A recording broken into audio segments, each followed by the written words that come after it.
So that brings me to my next amazing speaker, who is Andi Buerger. Oh my goodness, look how beautiful she is. Voices Against Trafficking. So Andi and I met in what I was talking about earlier, the same place where Scott Schilling and I met, Connected Leaders Academy. I will frequently mention Jose. If you all want to come join us, I'm happy to connect you to Jose. So Andi and I had a conversation, which is what we all generally do in the group, and found out that she has a non-for-profit for human and sex trafficking, which is what I want to do. So we were like, I was like, oh my gosh. And then I thought, okay, what can I do? What can I do to help support you?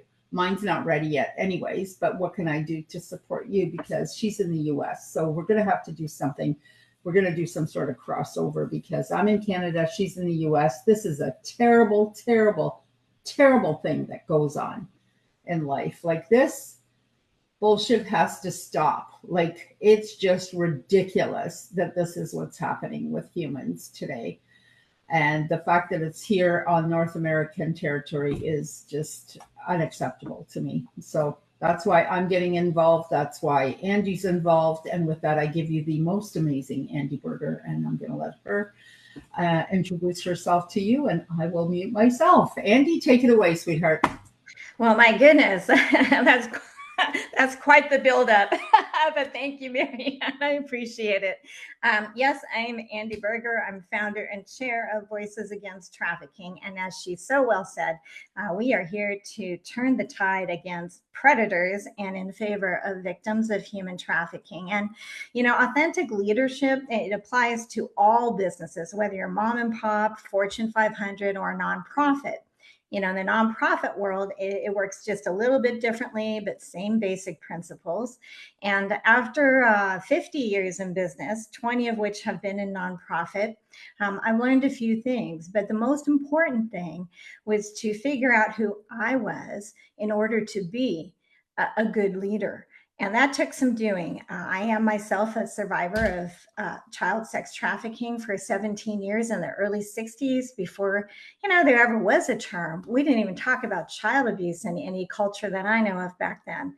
So it was a tough road, but through the process of healing and counseling and moving forward by choice, because it's either move forward or don't. And a lot of times in leadership, we have to make that split decision. It's either go time, or we're going to miss the opportunity, or we're going to lose the project, or maybe we're going to lose employees or volunteers. And so I had to find a way to build myself up. And in doing that, whether it was simply learning to look in the mirror and say, you know what, I'm okay. I'm not perfect. I may not be where I want to be, but for today, I'm okay. God made me okay. In fact, he made me better than okay, but right now I can only accept okay.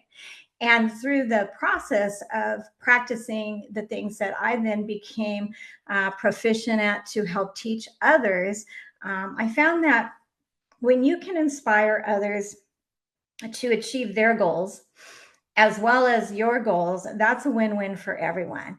But a lot of times in leadership, we have a plan, right? We have this plan, and we're going to get it done, and we're going to get everybody, you know, on deck, no matter if I have to pull them or tie them to the table.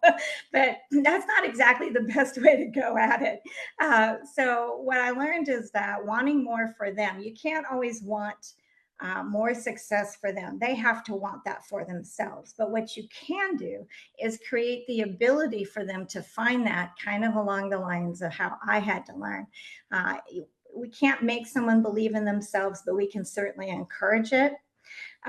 When we are servant-minded, servant-hearted, we want to serve the community that supports us. So if you're a for-profit business, that of course would be customers for whatever you're selling or whatever service you're offering. And a lot of times I have told companies, I used to teach business for college graduates who were in their 40s and kind of trying to redevelop their business skills. And one of the things I found is they lost their zest for learning. They lost their curiosity. They lost kind of that wonder of discovering who the people that were around them really were. And that doesn't mean you have a counseling session or a chat session, but it's not that hard to really say, hey, Jane, how are things going today? Oh, Jane has 3 kids. Oh, great. Well, how are the kids doing? Do a little bit of personal connection and then say, well, guess what? We're going to do this amazing project today, and I'm so glad you're part of it. Or, hey, we're going to do this fundraiser, and would you be willing to be this very important part of whatever it is we're doing? And so I know a lot of it is interpersonal communication. And as our companies grow, we don't always have that opportunity to be personal, but we do have the opportunity to create what I call a personal culture. Okay, where it's open, where it's available to talk to somebody in leadership, where it's available for them to get to see the head of the organization, whether you're a founder, an executive director, or the owner of a business. Being visible is one of the best ways to keep your teams connected. And one of the things through the business education program that our college had was getting the adults to know that, hey, learning can be fun.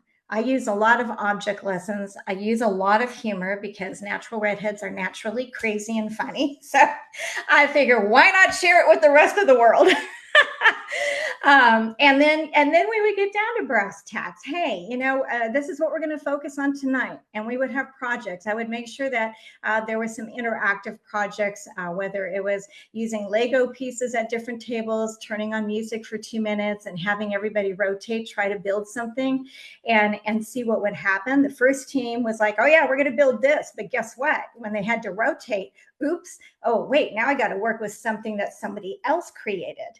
What do I do with that? And then by the end of the exercise, people would realize it's not always so easy to look at something and say, well, you should have done it this way, or you should have done it that way. And also the creativity. Most humans are very creative by nature. And so one of the things I have try to do, especially with volunteers who are not employees. We do not have the right to command them to show up at a certain time. We do not have the right to expect them to not have issues in their lives. Okay, then they are volunteers, they are servants. And so in that population, always had food, always had snacks. Most people don't have time to have anything with their coffee because, they got to take the dog out. They have a partner they need to deal with. They have kids or, some other thing going on in their morning or their day. So I feed the nations just like loaves and fishes because everybody loves food. And in doing that, they have something tangible. The other thing is, hey, I am so glad you showed up. I am so happy you're here. And our team is happy you're here. And we would get together before we started a project or a fundraiser, and we would all give some input. Okay, so technically this is the plan that we're going to do today. Is everybody okay? I would get input from them right up front so that there weren't any surprises or somebody going rogue. When somebody goes rogue, it kind of disturbs the natural flow of what we're doing, but it's not always a bad thing either. So again, having that openness. And I used to be a little bit of a control freak. I know that's hard to understand, but I wanted everything in order because the life I came from was never in order. And I had to learn to give that up, that part of my nature, to control or to at least keep things in a little box. That was a tough thing for me to work through. And it probably took a couple of decades to do that proficiently, with a servant's heart, with love that was meant to be delivered in the process. Once that happened, though, it was amazing to see the progress and success of whatever projects I was working on. I also feel that one of the other key components of truly being authentic, and I know it's been mentioned before, is humility. Pride has no place when you have a team. If you have a team of people, your pride can be one of the things that will keep success or keep something from happening. And it will also irritate the team. It's okay to feel confident. Confident is great. We need confidence. We even need to be fearless at times in business for those, spot decisions, for transitions when people transition in and out of our organization, whether it's a nonprofit or not. And we also want to make sure that in that process, nobody gets lost or feels like they were cut out on purpose. And it sounds like a lot of things, but when you're humble, your team will usually follow that. Wow, they're not tooting their own horn. They give us credit for the projects we're involved in. I always try to give credit to the team first, or to the members or the volunteers first, because they're the ones that make my part of what I do in Voices Against Trafficking easier, better, more efficient, more impacting. We have done, as an all volunteer driven organization, amazing things because of that group of people. But I also respect them enough to make sure that I keep in touch. I do the best I can to make sure that they're edified, and that because they also have their own businesses, and they also have commitments, that they know the time they give is like gold, and that they are that valued. In a business setting where they are employees or they are managers, their frustrations and their needs, yes, they need to be aired, but in a culture that allows them to be human, as I say, they don't have to be perfect. They do have to do their jobs, and they do need the training, but in a culture that allows them to be human and to make those occasional errors in judgment or make those mistakes and still be valued is golden. A lot of times we fly off the handle as leaders, or we may say something a little abrupt, not meaning to, but it happens. And in that case, I have found I always need to make sure I'm the first one to say, you know what, I am really sorry if that felt abrupt or sounded abrupt. I didn't mean it that way. I was not being as thoughtful as I should have about how it was going to come across to you. And when people feel like you are humble enough and that you are able to admit a potential wrong or an actual wrong, that buys trust at a level you can't actually buy, if that makes sense. They want to know that you're just as human, but yet you're also the person that they can trust to take them to the next level. I've worked for the Disney Corporation. I've worked for the Hyatt hotels and all kinds of big corporations. And I've also worked with a lot of mom and pop stores that didn't even understand customer service. And so from top to bottom, bottom to top, in between, almost every industry. And one of the things, or rather two things, that a study actually showed, I think it was USA Today, but could have been a different paper, was that any employee that you have, there are two things they want. They want to feel accepted, no judgment. They just want to feel accepted. And the second thing is they want to feel like they belong in the culture. It doesn't matter if they're different or they've come from a different culture.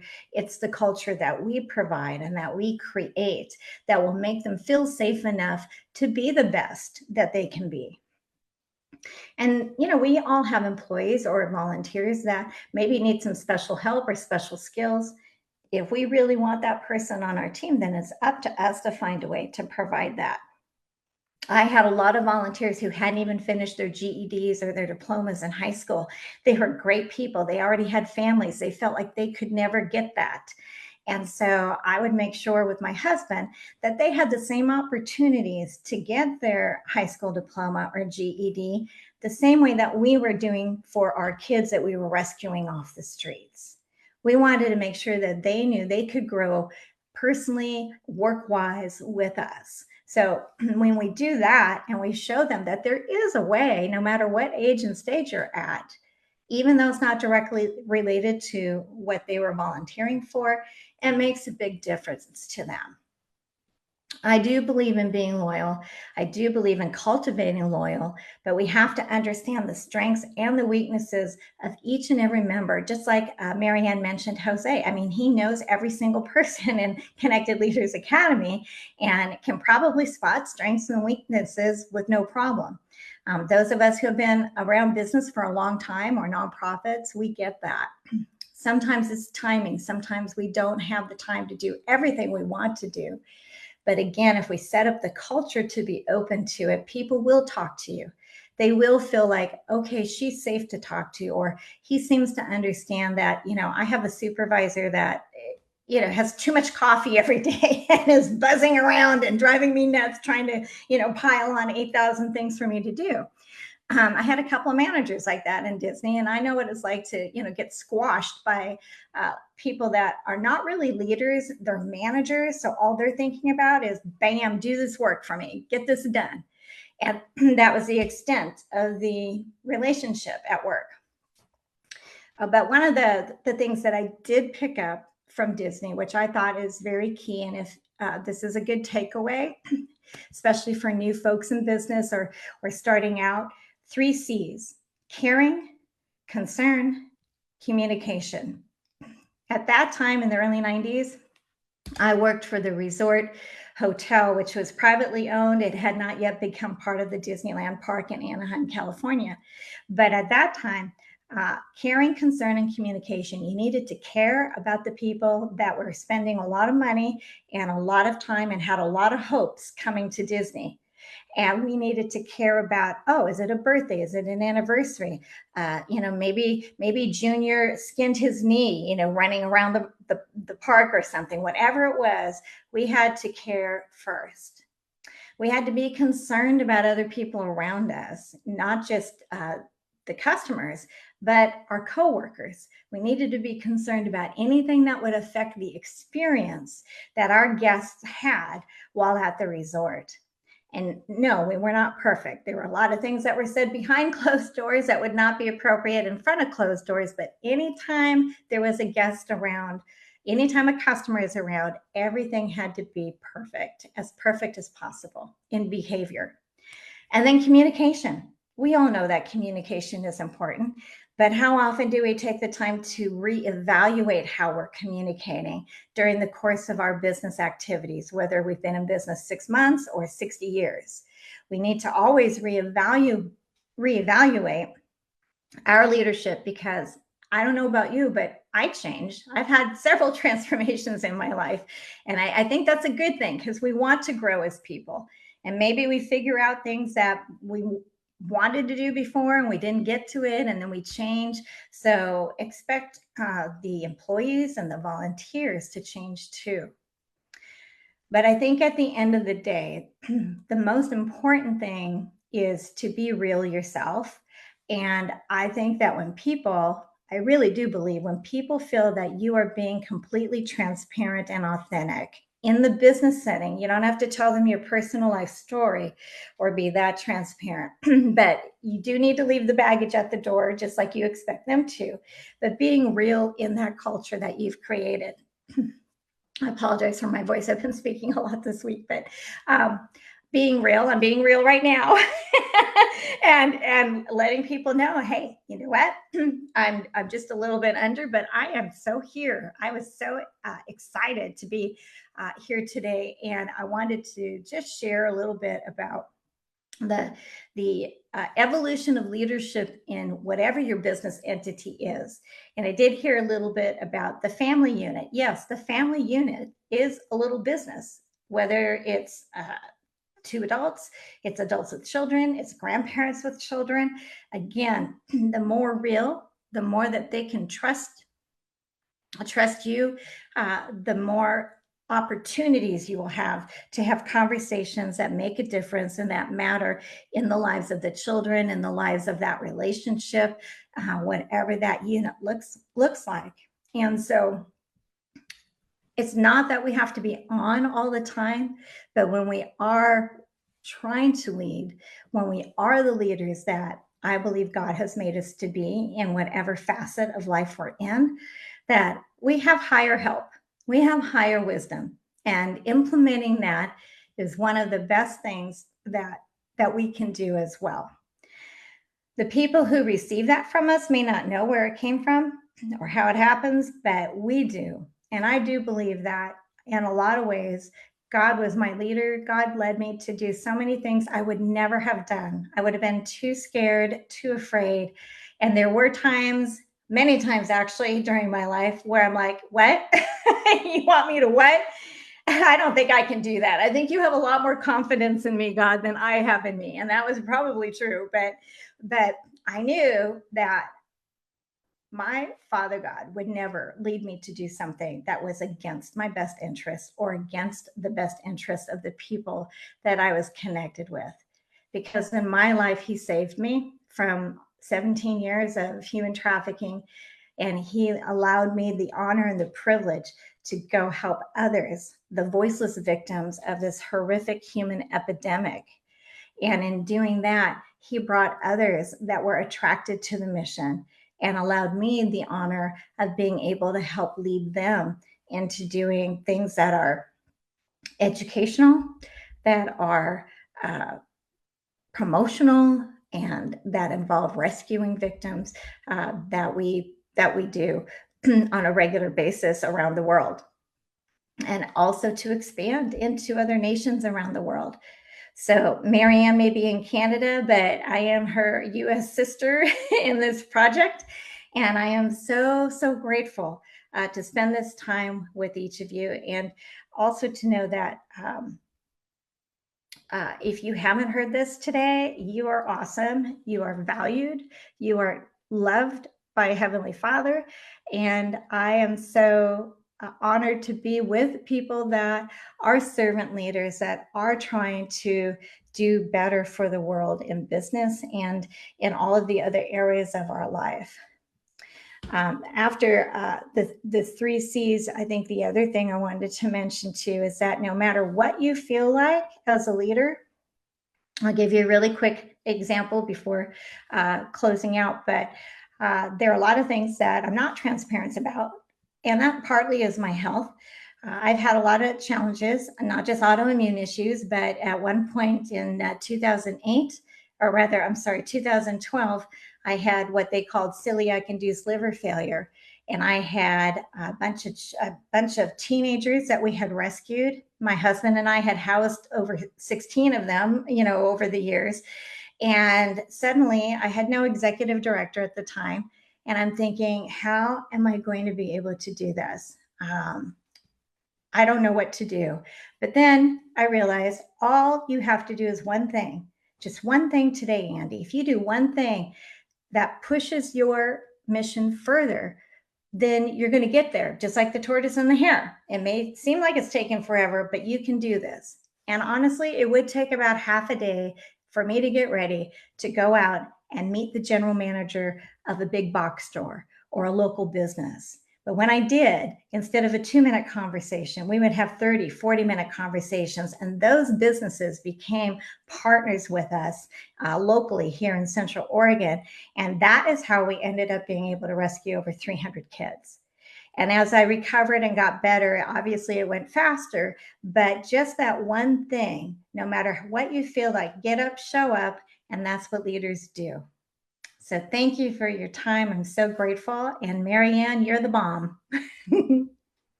Angie, thank you so much, honey. Yes, we are definitely sisters across the border. As soon as I get going on this, I haven't even decided everything I want to do. I know that I want to help them in some manner. I have my really amazing supplements that deal with things like, anxiety and not being able to sleep and depression and all those, not to mention all kinds of not so great actual physical problems that tend to show up after so much trauma. And also I want to gather a bunch of my awesome coaching friends that love to coach people, in some manner, and donate their time and help them and help people through this. It's such a big, giant, important cause. So thank you for everything you do. Thank you so much for coming on here to speak to us. I know you have an insanely busy weekend with the event that you have to do. So thank you again so much for showing up here. I love you so much. Mwah. Love you too. Mwah to everyone. And I know you're speaking at a bunch of different events. I think, tomorrow you're speaking at another one, right? And then a live event, right? Yes, another event, CLA, and then at next week is our big first inaugural Voices of Courage Awards. So we're excited for that, and we're just being blessed, and I'm so grateful to you too. So we are going to get that done because we do have connections in Canada, so we'll get it all rounded up. Yeah, we'll end up hooking up somehow for sure. We just gotta, figure this out. But it is amazing. So thank you again so much, and thank you also for taking time to come and speak to us in your crazy schedule, because I know you do so much. And again, one more time, thank you so much for everything you do. You Thank and your whole team. Thank you. Have a great day, honey. you too. Thank you. Okay, so that